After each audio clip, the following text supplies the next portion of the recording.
नमस्कार दोस्तों, bird animal fact channel में आप सबका फिर से स्वागत है।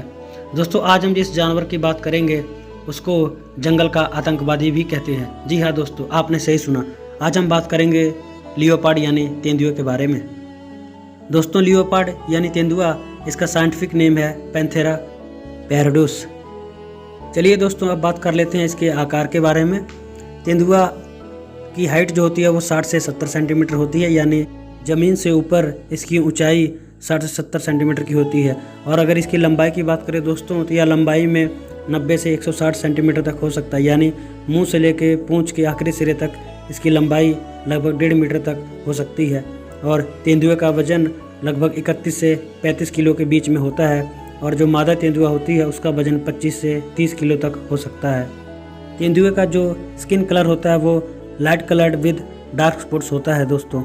और जैसा कि हम जानते हैं कि काले रंग में भी तेंदुआ मिलता है जिसको ब्लैक पैंथर कहते हैं, और बर्फीले क्षेत्रों में तेंदुए पाए जाते हैं उनको स्नो लियोपार्ड्स कहते हैं। चलिए दोस्तों, अब बात कर लेते हैं कि तेंदुए विश्व भर में कहाँ कहाँ पाए जाते हैं।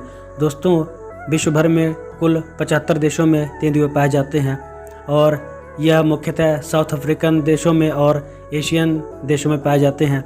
एशियन देश जैसे चाइना, इंडिया, रशिया, बांग्लादेश और श्रीलंका।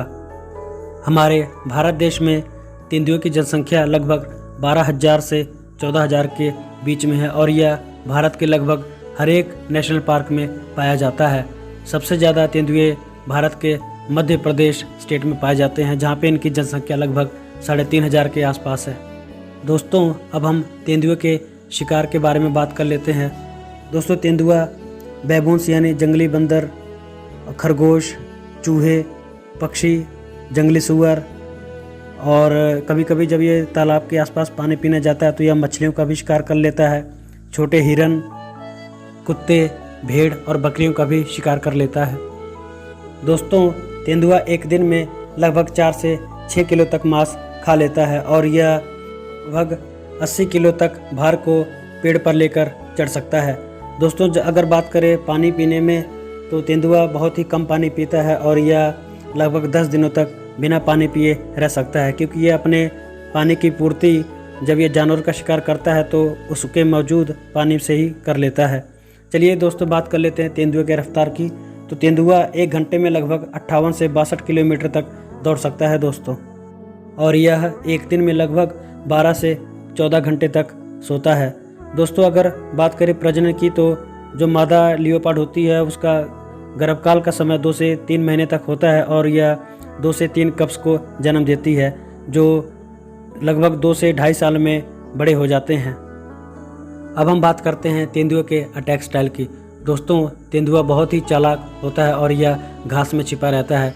अक्सर यह छोटे छोटे जानवरों का शिकार करने के लिए ये झाड़ियों में छिपा बैठकर उनका इंतज़ार करता रहता है, और जैसे ही जानवर बेखबर होता है, तेंदुआ तुरंत उस पर झपट्टा मारकर उसका शिकार कर लेता है, और अपने मांस को बचाने के लिए यह मरे हुए जानवर को लेकर पेड़ पर चढ़ जाता है, क्योंकि शेर और बाघ पेड़ पर नहीं चढ़ सकते, जिससे वो तेंदुए का शिकार छीन नहीं सकते हैं। बात करें अगर तेंदुए के स्वभाव की, तो दोस्तों तेंदुआ बहुत ही ज़्यादा एजाइल, फुर्तीला और एक आक्रामक जानवर होता है।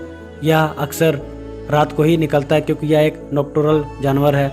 नॉक्टोरल अर्थात जो रात में ही एक्टिव होता है, इसको रात में भी दिखाई देता है। यह अपना ज़्यादा से ज़्यादा समय पेड़ों पर आराम करने में बिताता है, और यह ऊपर पेड़ पर बैठकर ही नीचे घूम रहे जानवरों को देखता रहता है। जब कोई इसको कमज़ोर जानवर नज़र आता है तो ऊपर से कूदकर उसका शिकार कर लेता है। दोस्तों, शेर और बाघ की अपेक्षा तेंदुए को पालतू बनाना बहुत ही ज़्यादा मुश्किल होता है। आपने देखा होगा कि बहुत सारे सर्कस या चिड़ियाघरों में मुख्यतः शेर और बाघ ही मिलते हैं, तेंदुआ नहीं दिखाई देता है, क्योंकि तेंदुए को पालतू बनाना और उसको कंट्रोल करना बहुत ही मुश्किल बात होती है। दोस्तों, आपको यह जानकर हैरानी होगी कि तेंदुआ लगभग 10 फीट तक ऊंचाई तक कूद सकता है, और यह एक छलांग में लगभग मीटर की दूरी तय कर सकता है। दोस्तों, अगर लाइफ स्पैन की बात करें, तो तेंदुआ जंगल में 12 से 17 साल तक जीवित रह सकता है। अक्सर आजकल के दिनों में तेंदुए के चमड़े की डिमांड होने की वजह से इनका शिकार कर लिया जाता है, जिससे इनकी जनसंख्या पर बुरा असर पड़ता है। दोस्तों, IUCN यानी international union for conservation of nature के तहत बाघों के साथ साथ शेर और तेंदुए के आरक्षण पर भी ध्यान दिया जाता है, जिससे तेंदुओं की जनसंख्या को नियंत्रण में लिया जा सके। फिर मिलेंगे दोस्तों एक नए वीडियो के साथ। कृपया चैनल को लाइक, शेयर और सब्सक्राइब कर दें दोस्तों। Thank you.